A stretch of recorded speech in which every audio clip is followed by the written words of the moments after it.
మనం క్రిస్మస్ పండుగ చేసుకోవడానికి మనం త్వరపడుతున్నాం కదా. క్రిస్మస్ పండుగ మనకి ఇంకా దగ్గరికి రానే వచ్చింది.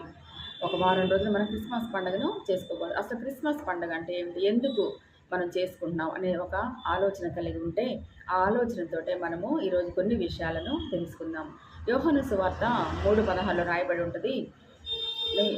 దేవుడు లోకమును ఎంతో ప్రేమించను కాగా ఆయన తన అద్వితీయ కుమారునిగా పుట్టిన వాని యందు విశ్వాసముంచి ప్రతివాడను నశింపక నిత్య జీవం పొందినట్లు ఆయనను అనుగ్రహించను అని వ్రాయబడి ఉంటుంది. మరి ఈ లోకములో మనుషులుగా పుట్టిన వాళ్ళే మరి దేవతలుగా పిలవాలని, దేవుళ్ళుగా పిలవబడాలని, మరి పూజింపబడాలని వాళ్ళు ఆశపడుతుంటారు. మన మద్రాసులో చూస్తే సినీ యాక్టర్లకి గుళ్ళు కట్టి పూజలు చేస్తూ ఉంటారు.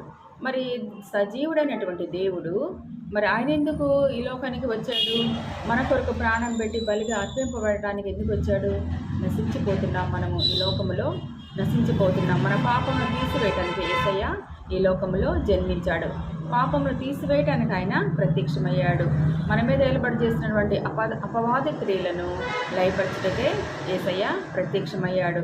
అపవాది క్రియలను లయపరిచి పాపముల చేతను, అపరాధముల చేతను నశించిపోతున్న మనలను, పాపులను రక్షించుటకు క్రీస్తు యేసు ఈ లోకమునకు వచ్చాడు. నశించిన దాన్ని వెదకి రక్షించుటకు యేసుక్రీస్తు ఈ లోకమునకు వచ్చినని రాయబడి ఉంటుంది.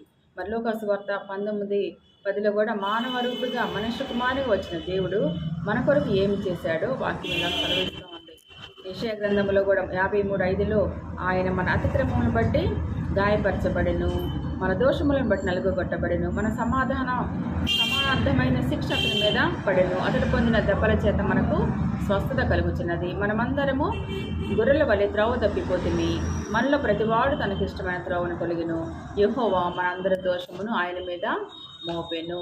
మనందరి కొరకు మనం చేసిన అపరాధములకు మరి ఆయన మన కొరకు ప్రాయశ్చిత్తముగా బలిగా అర్పించబడ్డాడు. మనము మన పాపముల చేతను, అపరాధముల చేతను చావలసిన వారం ఉన్నాము. మన పాపములకు మనమే శిక్ష అనుభవించవలసి ఉన్నాం.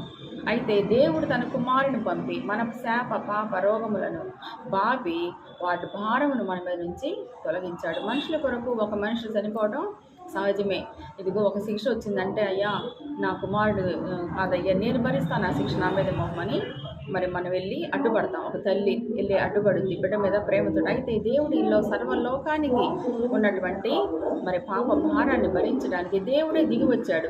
మరి ఎక్కడైనా కానీ ఎవరు చేసిన శిక్ష తప్పులకు వారికే శిక్ష ఉంటుంది. అయితే మనం చేసిన శిక్ష మన పాపములు ఆయన మీద మోపబడ్డాయి. మన అతిక్రమములను బట్టి, మన దోషములను బట్టి ఆయన గాయపరచబడ్డాడు. మన నిందలు ఎన్నో భరించాడు. మరి పిడిగుద్దులు గుద్దినా కూడా ఆయన మరి ఓర్చుకొని మన కోసం ఆ శిక్ష సర్వశక్తిగల దేవుడు భరించి మన